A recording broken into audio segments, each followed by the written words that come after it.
ou 30 dias após a revenda. Com o patrimônio de afetação, também comissão de recolhetagem, a única coisa que varia é que de 25% você pode ir até 50%.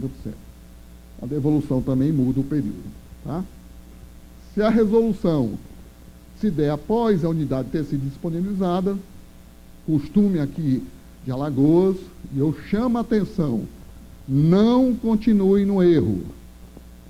Entregou a obra, vai entregar as chaves, migrem da promessa de compra e venda para o contrato definitivo de alienação fiduciária. Porque ao vocês migrarem, esta lei não incide sobre os contratos de alienação fiduciária. Porque o contrato de alienação fiduciária tem uma lei específica, 9.514, que o cliente, a partir desse momento, não pode mais resolver. Se ele perder a capacidade de pagamento, vai para o leilão extrajudicial. Então, senhores incorporadores, não entreguem chaves com promessa de compra e venda de imóvel. Se a resolução se der, a lei permite que você possa cobrar deles os impostos reais, que é o IPTU em atraso, pode cobrar as cotas condomínios em aberto, demais encargos, porém, tudo isso tem que estar limitado ao valor que ele já pagou. Então, ele pode, inclusive, chegar, se ele passar muito tempo no imóvel, a dar prejuízo para o incorporador. Além disso, aí sim, ele vai ser obrigado a pagar uma fruição, que já está definido na lei, que é 0,5% pro rata dia sobre o valor atualizado do contrato. Isso aqui não tem essa limitação do valor pago.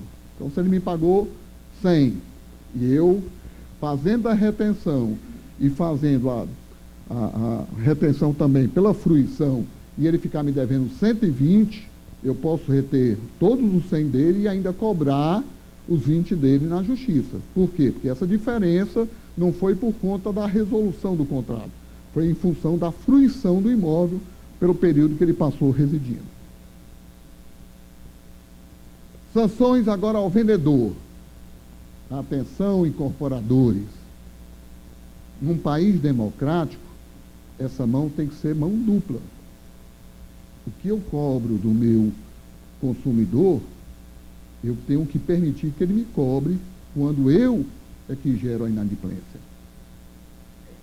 Até 180 dias, a lei pacificou o que já havia no STJ e aí definiu que, efetivamente, neste período não há atraso. E aí, atenção, senhores incorporadores, o STJ tem entendido que nesses 180 dias já estão inclusos todos aqueles casos, na verdade, de chuva, temporal, falta de material, greve dos trabalhadores. Meu amigo, você é um especialista de engenharia. Se você não sabe fazer cronograma de obra, paciência. Eu estou lhe dando mais 180 dias para que você possa, nesse íntere, resolver o problema com a Prefeitura de Alvará de Habites, com o INSS, o seu CND. A partir daí, você está inadimplente com o seu cliente. E vai sofrer as sanções da lei. Quais são os direcionamentos que o STJ nos deu, rapidamente? Primeiro, o tema 970, recentemente julgado. O ministro Salomão disse exatamente isso. Estava discutindo se o comprador podia cobrar cláusula penal e, além disso, danos emergentes. O STJ veio dizendo não, isso é bis in idem. Você só pode, na realidade, se a cláusula penal já disser próximo de que você está devolvendo a ele o valor do aluguel que ele foi obrigado a pagar durante esse período seu do atraso, não tem porque você cobrar perdas e danos. As perdas e danos é só exatamente isso, quanto você está gastando a mais por não ter recebido a sua unidade a tempo e a hora. E um tema 971, fazendo jus ao nome, Salomão, o relator fez, na realidade, uma decisão salomônica, dividiu, na realidade, o processo. E disse o seguinte, o que é que se discutia aí? É óbvio que nos nossos contratos só tem punição para o comprador. Seu atraso não tem multa do meu atraso.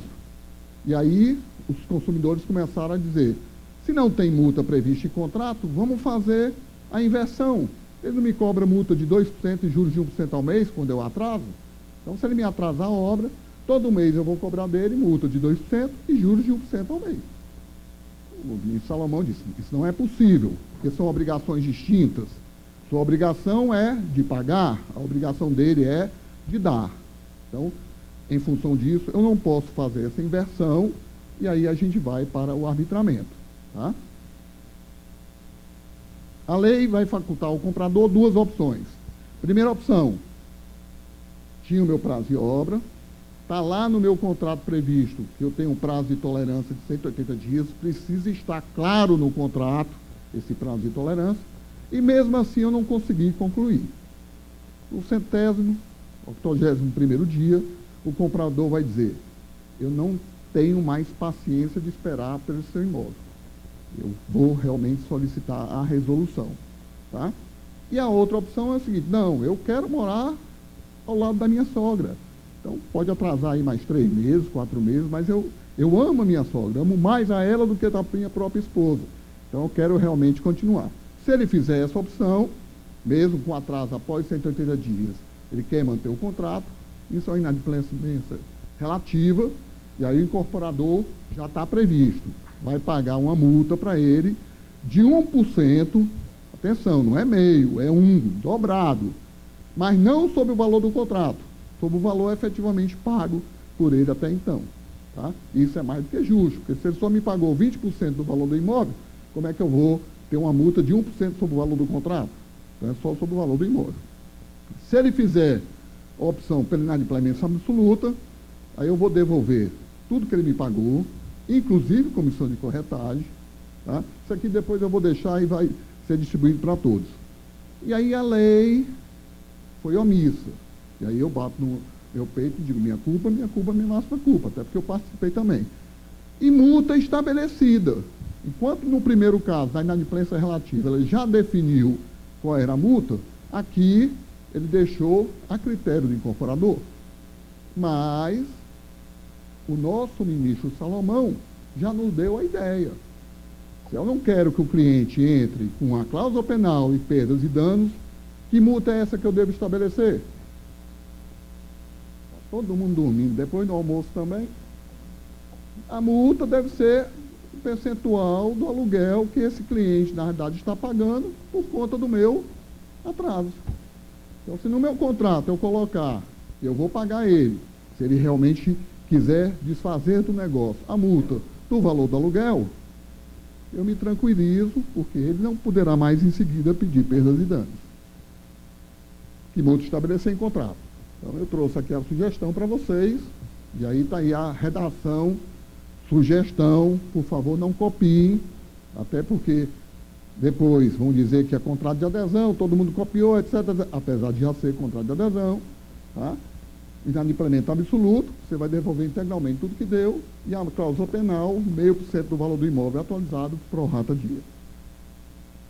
Se o inadimplemento for relativo, a sugestão da multa está lá no tema 971. Agora sim, inadimplemento relativo, qual é a responsabilidade do construtor? Vou pagar ele uma multa de 1% do valor até então pago. Aí eu digo, eu vou pagar isso na hora das chaves, e não pago no dia da hora das chaves. Obrigação de pagar. Qual é a multa que eu cobro do meu cliente quando é obrigação de pagar? Multa de 2%, juros de 1%, correção monetária. Mão dupla. Eu vou dizer aqui no meu contrato exatamente isso. Salomão já deu uma dica para a gente.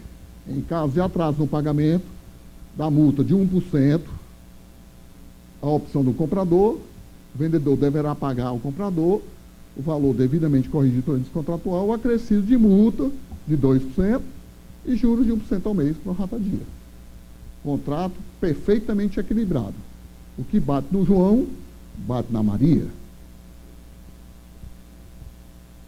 Aplica-se a lei. Aí vem agora a grande pergunta, o grande desafio que me deram para esse diálogo com vocês. Essa lei é aplicável aos contratos anteriores? Já está pacificado desde 90 e a pacificação veio exatamente com o Código de Defesa do Consumidor. Não, obviamente, em função do princípio constitucional da irretroatividade do ato jurídico perfeito.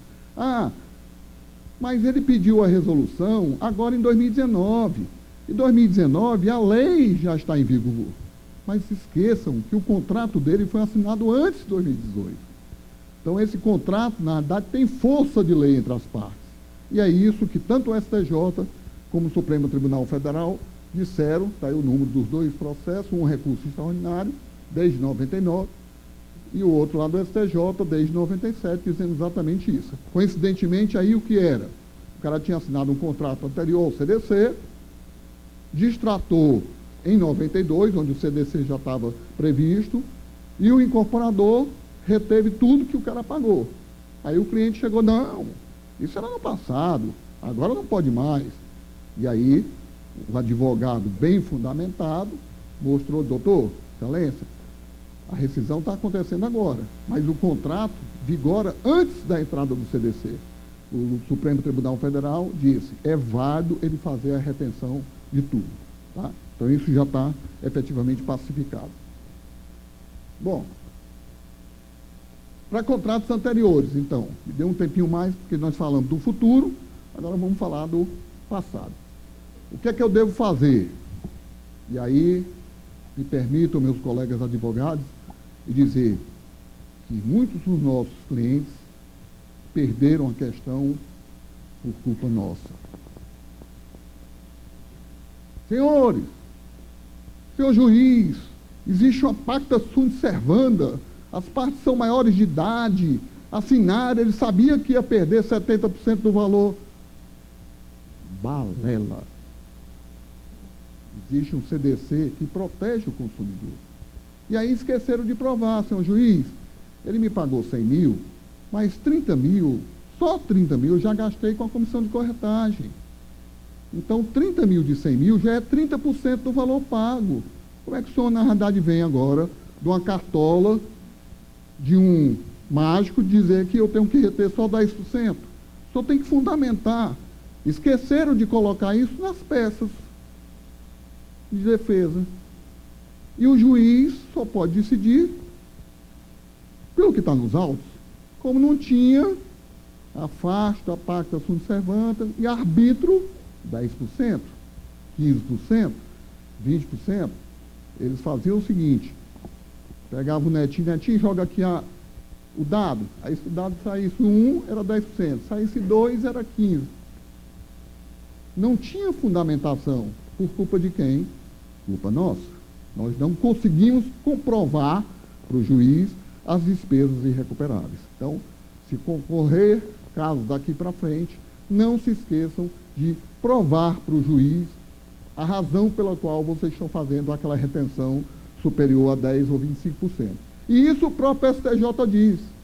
E o juiz, no Ctrl+C, Ctrl+V, diz, segundo a súmula 543 do STJ. A súmula 543 não fala nem em percentual, fala só prazo de entrega. Mas segundo a jurisprudência do STJ, eu só posso reter de 10 a 25. Está aí a jurisprudência do STJ. Vamos ler. Todo mundo sabe português? No caso de rescisão de contratos envolvendo compra e venda de imóveis por culpa do comprador, é razoável ao vendedor que a retenção seja arbitrada. E aí eu sei, eu sou engenheiro, sei que a gente só arbitra aquilo que não consegue medir. Se eu tenho nos autos documentos que eu consigo medir e que o prejuízo foi 40%, a retenção tem que ser 40%. Agora, não tenho nada nos autos que me prove qual foi esse prejuízo irrecuperável, eu vou arbitrar. E aí sim o arbitramento vai ficar de 10 a 25. E aí eu mostro aí um caso de que esse arbitramento traz um prejuízo total para o incorporador. E para os contratos de novo, anterior à lei, o que fazer em relação à devolução imediata? Isso nós não temos como resolver. O contrato anterior for para a justiça, aí sim a justiça vai ser obrigada a devolver de imediato, porque a súmula assim o diz. Tá? O que é que nós estamos precisando fazer? Mostrar a nossa cara. Imediata restituição, nós precisamos pegar novas ações e conseguir que o Tribunal de Justiça encaminhe isso para o STJ. Para quê? Para que haja a revisão da súmula 543. as leis, as jurisprudências vão se alterando de acordo com o andamento da sociedade. Não existia Uber, não existia NB, e a justiça está tendo que decidir sobre isso. Então, aqui, o próprio ministro Salomão disse, Gama, quando essa súmula saiu, o mercado imobiliário estava em ascensão. Então, muitas vezes, quando a sentença chegava no STJ, o cara já tinha vendido a unidade há 2 anos atrás. É óbvio que ele tinha que devolver de imediato. Agora não. Agora o mercado está em queda. E se o incorporador tiver que pagar aquele consumidor inadimplente, ele está prejudicando, isso não são palavras minhas não, ele está prejudicando os demais consumidores adimplentes que estão suando para realmente pagar e vai ter atraso em função disso. Então, a nossa sugestão é que a gente encaminhe as sentenças para o STJ, já tem uma do Ceará e uma do Rio para resolver isso. Concluindo, quando meus colegas que defendem o consumidor dizem, mas o Código de Defesa do Consumidor, eu digo, eu também sou consumidor e eu também defendo o consumidor. Mas o artigo 4º do CDC diz exatamente isso. Há necessidade de você fazer o sopesamento. Eu tenho que defender o consumidor, mas não posso esquecer que isso não pode frear a atividade econômica. E é o que aconteceu nesse país nos últimos tempos.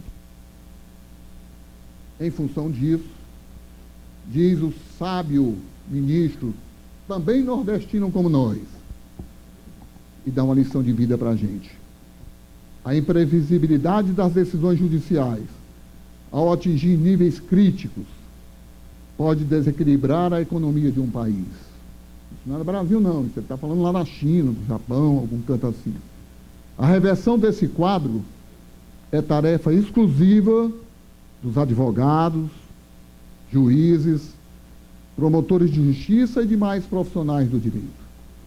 Estimulá-los a se preocuparem com as repercussões das decisões judiciais na criação de um ambiente institucional que atrai os investimentos produtivos de longo prazo é o primeiro desafio a enfrentar, se quisermos que, no Brasil, a justiça não desequilibre a economia. Muito obrigado.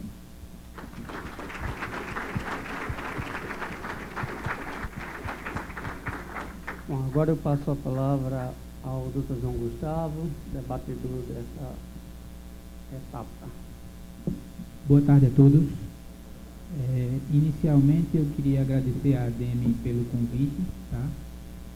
Por ter me colocado aqui nesse verdadeiro imprensado, embora eu esteja do lado de cá, porque aqui são um presidente do Conselho Jurídico da CEBIC, do qual faço parte, o outro presidente também da Comissão de Direito Imobiliário da OAB Alagoas, então eu estou aqui meio perdido no meio dessas duas feras.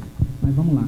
E também queria agradecer por ter me colocado, ADM, como debatedor, tá? Que eu acho que a função do debatedor aqui é só jogar algum tipo de provocação, porque depois de uma aula dessa que o professor Gama passou para a gente, ele conseguiu até já falar boa parte do que eu tinha me preparado para dizer. Então, eu acho que, sem querer, eu não vou ser repetitivo, tá? Como o Gama disse, depois do almoço é um horário bem complicado, e a essa hora a gente começa a repetir. Se o pessoal estava querendo dormir na palestra dele, avalie quando eu começar a falar. Tá? Mas vamos lá, na verdade é o seguinte, eu me lembro que quando saiu essa norma, na verdade quando a gente começou a discutir essa norma no Conselho, que a gente teve a oportunidade de participar disso, e logo em seguida quando a norma saiu, a gente foi muito indagado pelos clientes em relação a, foi bom para o setor, essa norma foi boa para as incorporadoras, essa norma foi ruim para o consumidor, foi boa para o consumidor. E, no meu ponto de vista, independente de ser boa ou ruim para qualquer dos lados, eu acho que essa norma veio, como o Gama falou, a suprir uma lacuna legislativa, tá? Veio criar uma regra. Tá? A gente não tinha uma regra, isso fazia com que o judiciário, por arbitramento, livremente, se tivesse soltado aí inúmeras decisões completamente aleatórias, sem seguir um parâmetro. O próprio STJ depois até fixou ali um percentual de 10 a 25, mas a princípio você tinha uma coisa completamente solta, sem nenhuma razão de ser. Tá? E essa norma veio a criar uma regra, boa ou ruim, agora todo mundo entra no jogo sabendo como é que ele vai terminar. Tá? Então, no meu ponto de vista, de um modo geral, ela foi uma boa norma, tá? Óbvio que ela possui diversas falhas. Eu tive agora há pouco num congresso do IBRADIM em São Paulo e tiveram alguns palestrantes que realmente atacaram diversos pontos, diversas falhas, diversos itens que poderiam ter sido colocados de uma forma diferente, mas é a lei que a gente tem e é a regra que foi criada, tá? Então, no meu ponto de vista, essa norma veio de fato a apacentar aí um pouco o que era as incertezas que o setor vivia, tá certo? E em relação especificamente ao Código de Defesa do Consumidor, você tem muito consumerista por aí dizendo, não, mas ela foi prejudicial, ela penalizou de forma excessiva o consumidor quando estipulou limites de penalidade de até 50%. E aí a gente tem que fazer uma análise da situação que a gente vivia sob um enfoque um pouco diferente. Na verdade, a justificativa que todos esses consumidores davam quando iam pleitear, na maioria das vezes, a resilição, ou seja, eles compraram e simplesmente desistiram porque o mercado deixou de ser interessante ou porque, por qualquer motivo, apareceu ali, mais à frente, um outro empreendimento com um preço semelhante que me interessou um pouco mais, e aí ele simplesmente ia pedir para desistir, tá? E aí, o que é que acontece? Quando analisa, o consumerista analisando a situação, ele diz, não, mas o consumidor, como o Gama bem falou, ele tem o direito, a defesa dos consumeristas, ele tem direito pelo CDC de desistir. E, na verdade, esquece ele de analisar a norma. Quando você vai ver o Código de Defesa do Consumidor, a gente tem que pensar que o Código defende principalmente o direito coletivo, a coletividade. E na hora que eu chego numa simples pedido de resilição do contrato, eu determino por decisão judicial que aquela incorporadora devolva para aquele adquirente que simplesmente desistiu sem qualquer motivação 90% do que ele pagou, esse dinheiro não vai sair de outro lugar que não do caixa daquele empreendimento. E na hora que ele sai do caixa daquele empreendimento, eu estou beneficiando um comprador, um consumidor, em detrimento de todos os outros consumidores que compraram e que estão adimplentes com aquelas unidades, com aqueles pagamentos, esperando a tão sonhada receber a tão sonhada moradia, tão sonhado imóvel que ele comprou. Tá? Então, no meu ponto de vista, essa postura, até então defendida pelos consumeristas, ela na verdade ia de encontro ao próprio Código de Defesa do Consumidor. Tá? E eu não estou aqui, sinceramente, simplesmente puxando a sardinha para o meu lado como advogado de empresa, não. Porque o cara pode dizer do outro lado, não, mas peraí, isso aí é o risco da tua operação. Não é. Tanto não é que a própria lei de incorporação, desde 64, quando ele criou o sistema de incorporação imobiliária, ele previu lá, primeiro, que o contrato é irrevogável e retratável. E segundo, ele previu o prazo de carência. O que é o prazo de carência que está lá na 4591? Diz o seguinte, que o incorporador, ao lançar o empreendimento, ele pode estabelecer um período X de que, se ele não alcançar a quantidade de vendas naquele período, ele pode simplesmente desistir de avançar com a incorporação, devolve o dinheiro de quem comprou e volta tudo para ser como era antes. Ou seja, o empreendimento, o incorporador, quando resolve avançar, é porque, em tese, ele conseguiu com aquelas vendas no período viabilizar toda a incorporação imobiliária. Tá certo? Então, se após passado esse prazo, quando o incorporador diz, não, eu consegui de fato viabilizar economicamente aquele empreendimento, eu vou avançar, e no decorrer desse avanço, começa simplesmente alguns dos adquirentes dizer, eu não me interessa mais não, ficou desinteressante, me dá meu dinheiro de volta e vai embora. Então, esse risco não estava lá previsto para ser do incorporador. Tá certo? Então, acho que esse é o primeiro ponto que eu trago só a discussão, esse enfoque um pouco diferente quando a gente trata sempre do que é do Código de Defesa do Consumidor em prol não é em prol, mas versus a norma, tá certo? A visão da norma, no meu ponto de vista, é proteger o sistema de incorporação e, consequentemente, os consumidores adimplentes e que estão ali querendo receber os seus imóveis, tá? Então, esse era o primeiro, uma introdução. Eu separei aqui, na verdade,